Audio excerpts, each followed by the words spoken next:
Property fraud का बड़ा खुलासा। जो राजधानी दिल्ली के उत्तम नगर से प्रॉपर्टी खरीद में कथित धोखाधड़ी का सनसनीखेज मामला सामने आया है, जिसने रियल एस्टेट सिस्टम पर गंभीर सवाल खड़े कर दिए गए हैं। सूत्रों के मुताबिक पुलकित ब्रिज ने संजय शर्मा से एक प्रॉपर्टी खरीदी थी, जिसमें खरीद प्रक्रिया के दौरान सभी कानूनी दस्तावेज, रजिस्ट्री और अन्य औपचारिकताएं पूरी कर ली गई है। लेकिन कुछ समय बाद जब दस्तावेज की जांच की गई तो चौंकाने वाला खुलासा हुआ।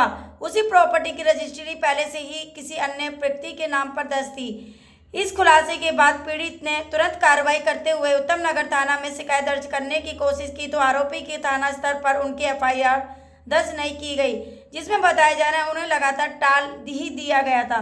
न्याय की उम्मीद में पुलकित ब्रिज ने दिल्ली पुलिस के DCP कार्यालय का रुख किया, लेकिन कहा वह भी उन्हें केवल आश्वासन ही मिला। निराश होकर अब पीड़िता मीडिया के सामने आया है, जिसमें बताया उसने अपनी आप बीती साझा करते हुए पुलिस प्रशासन से FIR दर्ज कर निष्पक्ष जांच की मांग कर रहा है।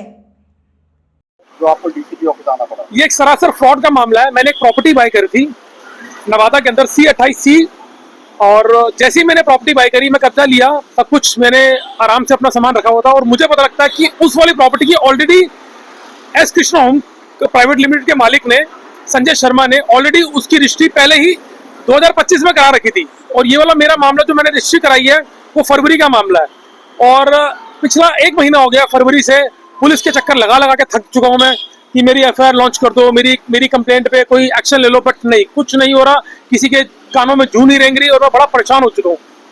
थाना कौन सा लगता है? मेरा उत्तम नगर थाना लगता है। मुकेश कुमार जी SHO वहाँ पे, और उनको कई बार उनसे बात कर ली हमने, कई बार उनको फोन कर लिया, फोन नहीं उठाते। अभी कब्जा किसका है प्रॉपर्टी में? कब्जा मेरे पास है प्रॉपर्टी का, मेरे पास ताले लगे हुए हैं, मेरा सामान रखा हुआ ऑलरेडी, मेरे पास सब कुछ है उसका। कितने गज का प्लॉट पर, कितने गज की प्रॉपर्टी और क्या कीमत है? वो कीमत उसकी होगी 2.25 करोड़ के आसपास की, और ये सरासर फ्रॉड हुआ मेरे साथ। और इसके ऊपर कोई भी, मतलब मुकेश कुमार SHO है, कई बार कॉल कर लिया, व्हाट्सएप पे रिप्लाई नहीं कर रहे। मतलब एक छोटी सी बात समझो, मैं आपको छोटा सा समझाता हूँ। अगर हम एक कोई चोरी की कंप्लेंट लिखवाने जाए ना, या मतलब कोई छोटी सी कंप्लेंट की मेरे को किसी थप्पड़ मारा है, 751 का केस मुकदमा जिसको मैं क्या कहा आपको? आज भी मेरे को यही बात बोली गई है कि अभी आपकी इंक्वायरी में 1 हफ्ता और लगेगा। आज इनके PA साहब है मिस्टर चंद्रमणि जी, उन्होंने मुझे अभी बोला है, मैं अभी अंदर होके आया, उन्होंने बोला 1 हफ्ते का टाइम और लगेगा। मतलब 17 तारीख को मैं गया, 17 तारीख को बोला गया DCP आपके द्वारा कि 2 दिन का टाइम लगेगा, 2 से 3 दिन मैक्सिमम में आपकी FIR लॉन्च हो जाएगी, और आज 27 तारीख हो गई है। आज भी 1 हफ्ते का टाइम इंक्वायरी के लिए लिया गया। अभी FIR की कोई मतलब वो नहीं बोलेगी कि FIR कब तक होगी मेरे मैटर में। वो इंसान इंडिया छोड़ के भाग जाएगा, तब क्या आप दिल्ली पुलिस के मैं चक्कर लगाऊंगा, फिर ये लोग कहेंगे कि मेरे हाथ में हमारे अब तक कोई पावर नहीं है। इससे पहले लिखित में शिकायत दी है, दिखाएंगे आप? लिखित में मैंने सारी शिकायत दी है, मैं आपको दिखा सकता हूँ, मेरे पास सारे प्रूफ है। सर वैसे ही दिखाओ, ऊपर से दिखाओ। ये नहीं मेरी लिखित में शिकायत, ये DCP ऑफिस की शिकायत है लिखित में। इसमें GD एंट्री हो रखी है, आप देख सकते हैं।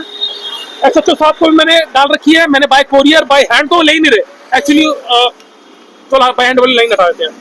ये नॉर्मल मैसेज आता है, मेरे पास आज तक वो मैसेज नहीं आया मुकेश कुमार जी के द्वारा, और इतनी बार चक्कर लगा चुके हैं। मतलब मैं SHO साहब के पास चला गया, कमिश्नर ऑफ पुलिस के ऑफिस चला गया, मैं DCP ऑफिस चला गया, मैं कहाँ जाऊँ, मुझे समझ नहीं आ रहा। अब आप अरे आगे चला जाए यार। अब आप मैंने कमिश्नर ऑफ पुलिस ऑफिस में भी मैंने डाली अपनी इंक्वायरी, मैंने हर ऑफिस में जाके अपनी GD एंट्री करवा रखी है, और कुछ भी काम नहीं हो रहा मेरे वाले मैटर में। अगर इस पर भी आपका काम नहीं होता तो अगला कदम आपका क्या, कोर्ट का होगा? अब क्या करें, आखिर तो कोर्ट ही जाना पड़ेगा, और क्या करें जब दिल्ली पुलिस को नहीं समझ आ रहा कि हमारे साथ फ्रॉड हो गया, हमारे साथ कुछ गलत हुआ है, तो सुनने को राजी नहीं, तो मैं क्या करूँ इसके ऊपर, आप बताइए। SHO को आपने फोन किएगा तो फोन कर फोन किया आपको? मैंने SHO को एक नहीं कई फोन करे, कई बार व्हाट्सएप मैसेज करे, सिर्फ एक बार उनका नॉर्मल मैसेज आया, आई एम इन संपर्क सभा। अरे मेरे को क्या लेन देना कि कौन कहाँ पर है, मेरे को उससे क्या लेन देना। मैं पिछले 1-1.5 महीने से चेस कर रहा हूँ, क्या उनके पास 5 मिनट मेरे से मिलने का समय नहीं है? 5 मिनट मिल भी नहीं पा रहे, ना मेरा कोई सोल्यूशन हो रहा है, ना मेरी FIR लॉन्च हो रही है। आप ये समझिए। अब आप प्रशासन से क्या चाहते हैं, क्या मांग रहे हैं? प्रशासन से मैं चाहता हूँ मेरा नाम पुलकित हो जाए, मेरी FIR कृपया करके लॉन्च किया जाए। मेरे जो साथ फ्रॉड हुआ है, मेरे साथ जो फ्रॉड हुआ उसके ऊपर बस सिंपल सी बात है, FIR मेरे नाम की लॉन्च की जाए, और मैं कुछ नहीं चाहता प्रशासन से। वो भी हाथ जोड़ के मेरी विनती है, प्लीज मेरा काम किया जाए।